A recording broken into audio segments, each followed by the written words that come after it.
तेनालीराम विजयनगर के महाराज कृष्णदेव राय के बेहद अजीज और विद्वान मंत्री थे। आइए सुनते हैं उनकी बुद्धिमानी का एक नया किस्सा। अंतिम इच्छा। एक दिन महाराज कृष्णदेव अपने दरबार में बड़े दुखी मन से बैठे थे। राजगुरु ने उससे पूछा, क्या बात है महाराज, आज आप काफी उदास लग रहे हैं। महाराज कृष्णदेव बोले, आज हमें हमारी स्वर्गवासी माँ की बहुत याद आ रही है। यह सुनकर राजगुरु ने समझाया, ये तो संसार का नियम है महाराज, जो आया है वो एक दिन जाएगा ही। हालांकि खुशी इस बात की है कि आपकी माता जी ने एक अच्छा और खुशहाल जीवन पूरा किया। बस एक इच्छा अधूरी रह गई उनकी राजगुरु जी। महाराज बीच में राजगुरु को रोकते हुए बोले, वह इच्छा क्या थी महाराज। राजगुरु ने पूछा, हमारी माता जी को आम बहुत पसंद थे।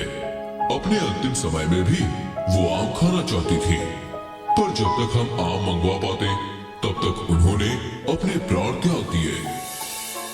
राजगुरु के मन में लालच आ गया। उसने इस मौके का फायदा उठाने के लिए एक तरकीब सोची और बोला, महाराज ये तो काफी गंभीर समस्या है। इसका मतलब माता जी को अभी भी शांति नहीं मिली होगी। महाराज कृष्णदेव और दुखी हो उठे और बोले, आप ही बताइए राजगुरु कि हम क्या करें। राजगुरु बड़ी चालाकी से बोला, महाराज अगर आप अपने नगर के सभी ब्राह्मणों को एक भोज पर बुलाएं और फिर उन्हें एक एक सोने का आम दान करें तो आपकी माता जी को शांति मिल सकती है।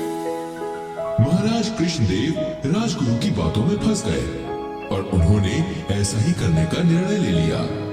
अगले दिन एक बड़ा ब्राह्मण भोज हुआ और उसके बाद सभी ब्राह्मणों को एक एक सोने का आम देकर विदा किया गया।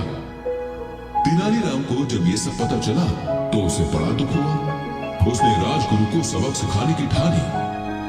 अगले दिन तेनालीराम राज दरबार में आकर बोला, महाराज जिस तरह राजगुरु ने माता जी की आत्मा को शांति दिलवाई, उसी तरह मेरी माँ को भी शांति की प्रतीक्षा है।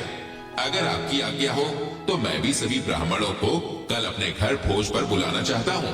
राजगुरु बीच में ही बोला, इससे महाराज को क्या आपत्ति हो सकती है तेनाली, तुम तैयारी करो और हम कल सुबह तुम्हारे घर पहुंच जाएंगे। अगले दिन राजगुरु अपनी टोली के संग सुबह सुबह तेनालीराम के घर पहुंच गए। सबने जम के दावत का मजा उठाया। जब भोजन समाप्त हो गया तो राजगुरु बोला, तेनाली क्या तुम अपनी माँ की आत्मा की शांति के लिए कुछ सोने की चीज दान नहीं करोगे। तेनालीराम बोला, बिल्कुल राजगुरु, आप सब आंगन में चलिए, मेरे पास आप सभी को देने के लिए कुछ है। सभी लोग आंगन की तरफ चल दिए।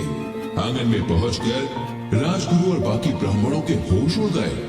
आंगन के एक कोने में थोड़ी सी आग जल रही थी जिसमें सोने की सलाखें गर्म की जा रही थी। राजगुरु ने चिल्लाकर कहा, ये सब क्या है तेनाली। तेनालीराम बोला, राजगुरु जी, मेरी माँ के घुटनों में हमेशा बहुत दर्द रहता था। उनकी आखिरी इच्छा थी कि उनके घुटनों में लोहे की गर्म सलाखें लगाई जाएं। हालांकि उनकी ये इच्छा पूरी नहीं हो सकी।